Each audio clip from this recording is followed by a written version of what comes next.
Yo, what's going on, guys? Today we have Americans fall for cults much easier than Brits. Honestly, I don't know much about cults. I don't know much about stuff like that, if I'm being real with you. But I'm here to learn, man. That's why we're doing this channel, man. We're here to learn. We learn about all type of stuff on this channel. So if you haven't subscribed, let's subscribe.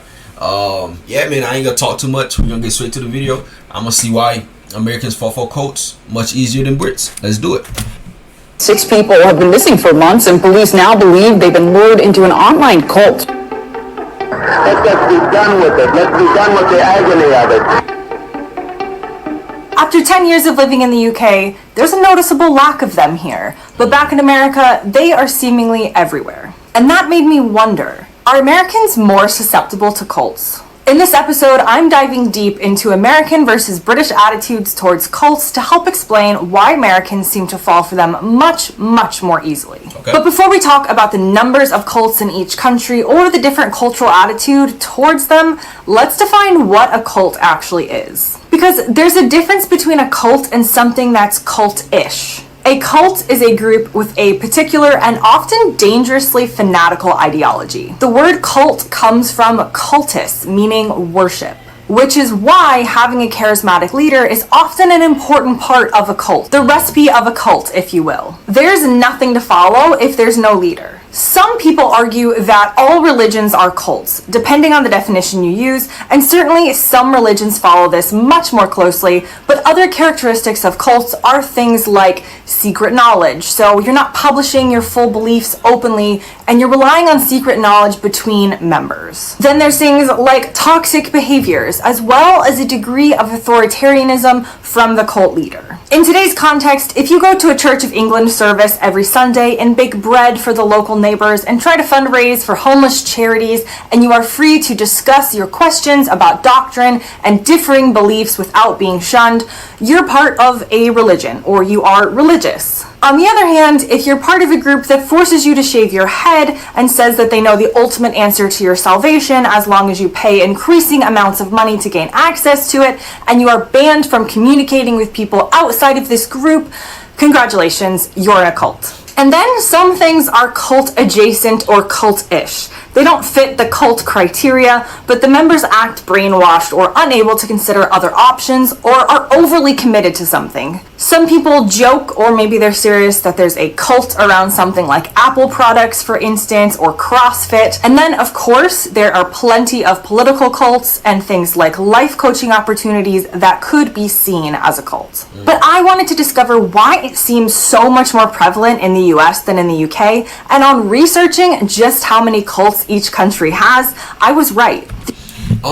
Before she continues, like I said in the beginning, I don't know much cults or anything about it, bro, honestly. But I do remember watching a documentary that now that she's speaking about it, I'm thinking like on Netflix, I believe. It was it was some type of religious cult. And man, like the leader, he was doing all type of nasty stuff, man. So it was like, it was one of those documentaries like, man. But, you know, the thought just came to mind. Sorry. Considered to have over 10,000 cults, so plenty of choice if you feel like being in a cult is your calling. On the other hand, the UK has only around 2,000, which is a disappointment for those of you who wish to dedicate your lives to a toxic leader who will never have your best interests at heart. Now, part of it is the size of the country. It's obviously going to be easier to have more cults with more people, but there's more to it. Americans just seem to fall in love with cults. There's a podcast I love called Was I in a Cult?, which has enough content to fill multiple seasons. It features people who have left modern day cults, like Nixum, a self-help organization that turned into a cult featuring a guru called Keith who is linked to suspected sex trafficking. The women in the cult were branded with his initials, so that's all you need to know about how crazy it is. Then you have your classic cult, Scientology, as well as things like the 12 Tribes, a religious cult that believe that in order for the Messiah to return, they need to create a new Israel, which consists of 12 tribes located in 12 geographic regions. They also own a chain of restaurants in the US, Yellow Deli, which has this iconic review: good food, bad cult. And then, of course, in the US, you have historic cults like Jonestown or the People's Temple, which was led by a man named Jim Jones, which ended up with over 900 people dying from cyanide poisoning on the instruction of Jim Jones from drinking laced Kool-Aid. It's where the phrase "don't drink the Kool-Aid" comes from.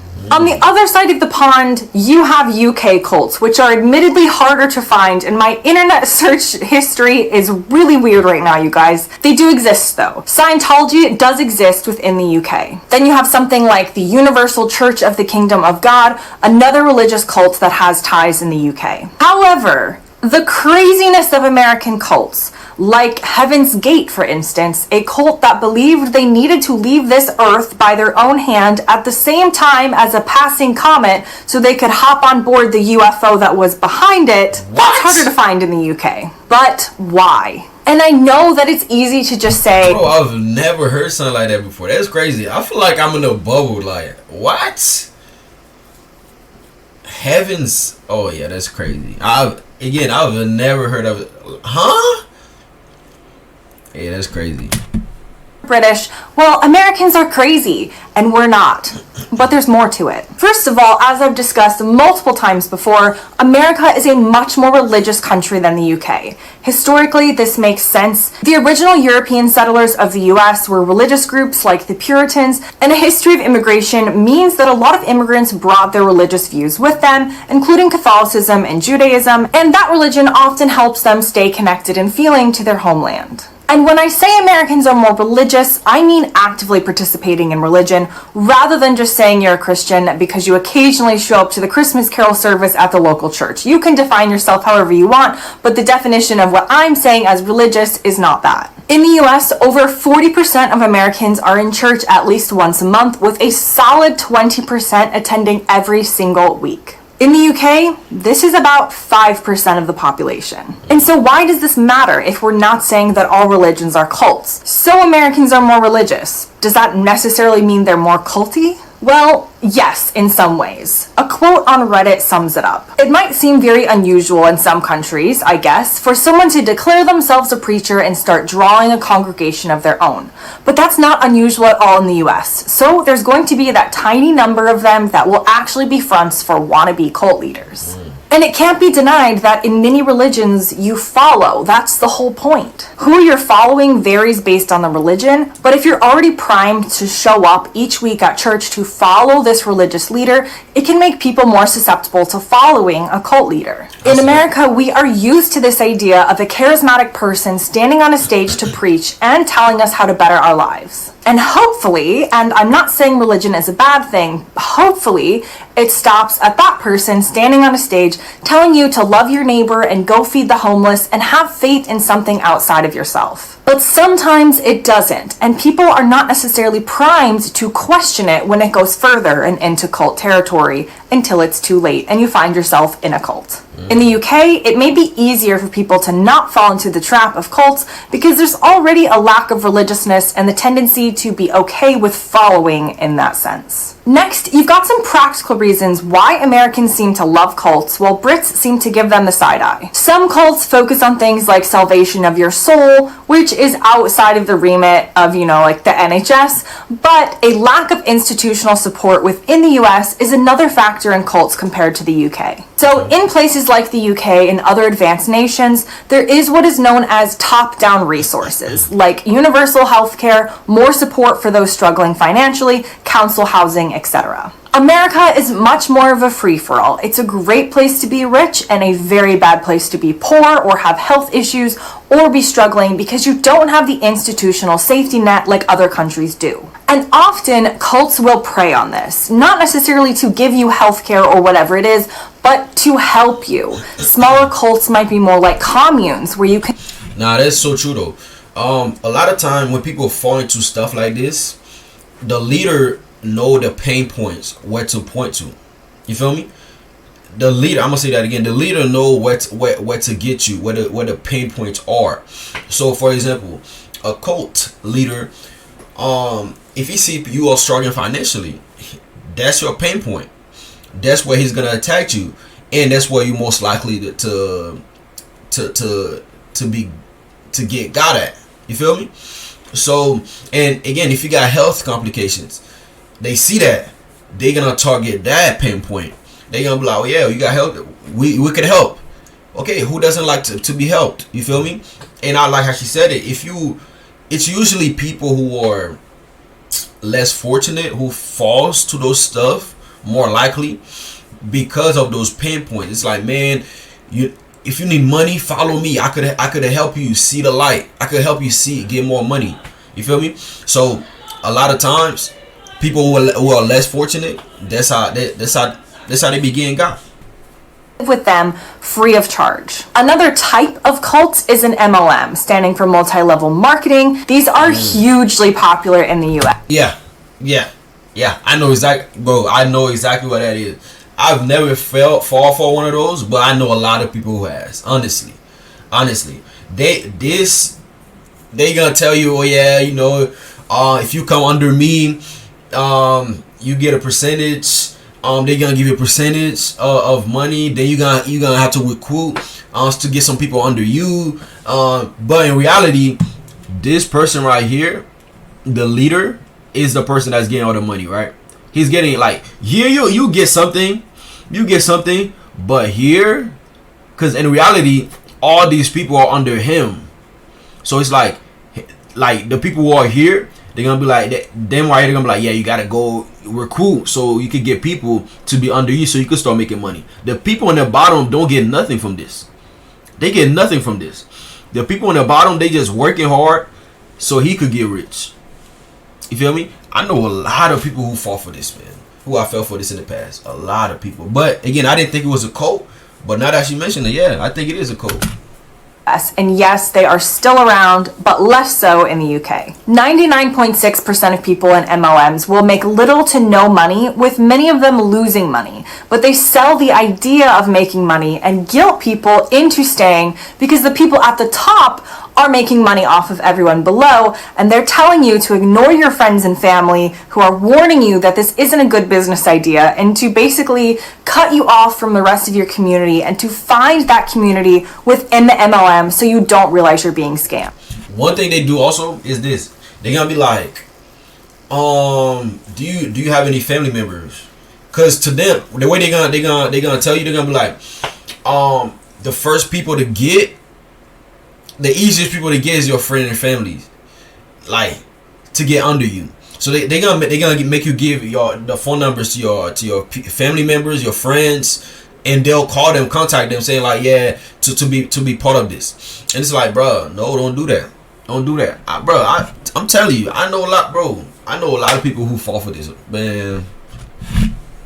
But more Americans will fall for this because, think about it. People who don't have that institutional safety net in life from a practical perspective are going to be much more willing to try anything they can to make money to make sure they don't end up homeless or without the ability to pay for their healthcare costs than someone who does have a ground level of support from their country and government, that there are going to be more options for them if they fall on hard times. People don't usually join cults out of a fascination with wanting to hop on board a UFO to see if they can ride a comet to the next life. Often, they join out of desperation. To my next point, sometimes people join out of loneliness or a need for connection. But don't people in the UK need connection too, you might point out? Well, yes. And the UK is also an individualistic society like the USA when we compare them to countries like Japan or China. That being said, America is one of the most individualistic societies in the entire world. American culture is influenced by stories of pioneers, individualists who were making do for themselves in a harsh land. And in some ways, this type of society can lead to good things. Americans are much less likely to follow the grain when it comes to business ideas or innovation or the status quo, which means it's a great place for entrepreneurship, but it's also a great place for cults, which seems to contradict itself, because why would people in an individualistic society need a community? Surely they are taught to only think about yourself. The thing is, No matter where you're born, humans are human and we need connection. So while the UK is individualistic as well, it's a bit less so than in the US. There is still an overall shared consciousness of things like the wars that meant that people had to band together and take collective action to survive. Even during the pandemic, you saw this in the UK versus the USA. The British were more likely to do their part and try and stay home, to not put too much strain on the NHS, and to feel that they were in it together. On the other hand, many Americans were annoyed from day one that someone was trying to tell them what to do. So while the UK has a little bit more in the way of feeling part of a collective, in America we don't. We even make sure that everyone knows how much power each individual state has when compared to the country as a whole. America is fragmented and individualistic, and thus people need to find connection somewhere. Often they find it in religion. It is very common in the US for your main social group and connection to be through your church or religious group. But unfortunately, many times people find it in cults that promise that sense of belonging and protection from the constant stress of an individualistic society. And finally, to have a cult, you need a cult leader, and a cult leader usually needs to be charismatic, a good speaker, and sweet talking in some way. That's what gets people on their side and to trust them. And culturally, America helps people develop these skills. America is very much a performance-based society. I am not suggesting that in the UK, children and young adults do not learn about public speaking or have to do it in school, but in America, we really lean hard into it. Over and over again in school, we were always doing performance-based activities, constant presentations, and marks for how well we present, project, and how clear we are to understand. We see this as a sign of confidence and competence, and we are really celebrated for it at an early age. Many of us also have to participate in a lot of extracurricular activities, as we call them, in order to be admitted to university. The system and what they look for is different than in the US. So we're all in things like debate club, or as a personal example, I was vice president of the Spanish Honor Society in high school, which was sort of something you joined if you had good grades in Spanish and wanted it to look good for college. But I had to give a speech at the age of 16 in Spanish to an auditorium of parents and students. Often, the confidence that people see when I am presenting is funny to me, because I am actually not somebody who is at the head of a social group or the one talking the most or the loudest at any sort of social event. I'm usually in the corner eating snacks to try and avoid it all. But when it comes to presenting and public speaking and entertaining and informing in this way, I am confident because I learned how to be within the system I grew up in. But instead of starting a cult, I decided to start a YouTube channel, so I would like to think I'm using my powers for good rather than evil. And so there you have it. Perhaps you can apply these learnings to recent events, that's up to you, but I hope this helped break down why those in the US seem a lot more willing to sign up for what seems like crazy and incredibly fringe movements, whereas those in the UK seem a lot less interested and mainly want to be left alone to tend to their gardens or go to the pub or meet up with friends to do non-culty activities. Thanks very much for watching. Please don't join a cult, and I'll see you next time. Man, this was a great video. It was really good, really good. Like, I love her. Man, when I tell you I love her videos, man, I love how she keeps it entertaining while she's teaching you. That's, man, thank you so much for this video. Yeah, man, I mean, like, there's all type of stuff going on in the US. Like, not only the US, but there's all type of stuff going on in the world, man. Like, if you're not careful, bro, you're gonna fall for a lot of stuff. And you just gotta, I think the problem is we are trying to fit in. We are trying to be part of something. And like, once you have that longing to be part of something, like, that right there is a pain point, is that people will use to make you be part of something that you should never be part of. And man, like, if you need a community, just, you know, get some friends and family that you love and that loves you. And I don't know, if you go to church, find a good church, like, you know, community that loves you and take care of you. But cults, man, stay away from that. Yeah, stay away from that. No good gonna come out of that. Yeah, again, thank you guys for watching with me. Continue to like my videos, comment, and please, please, please subscribe. I'll catch you on the next one. Bye bye.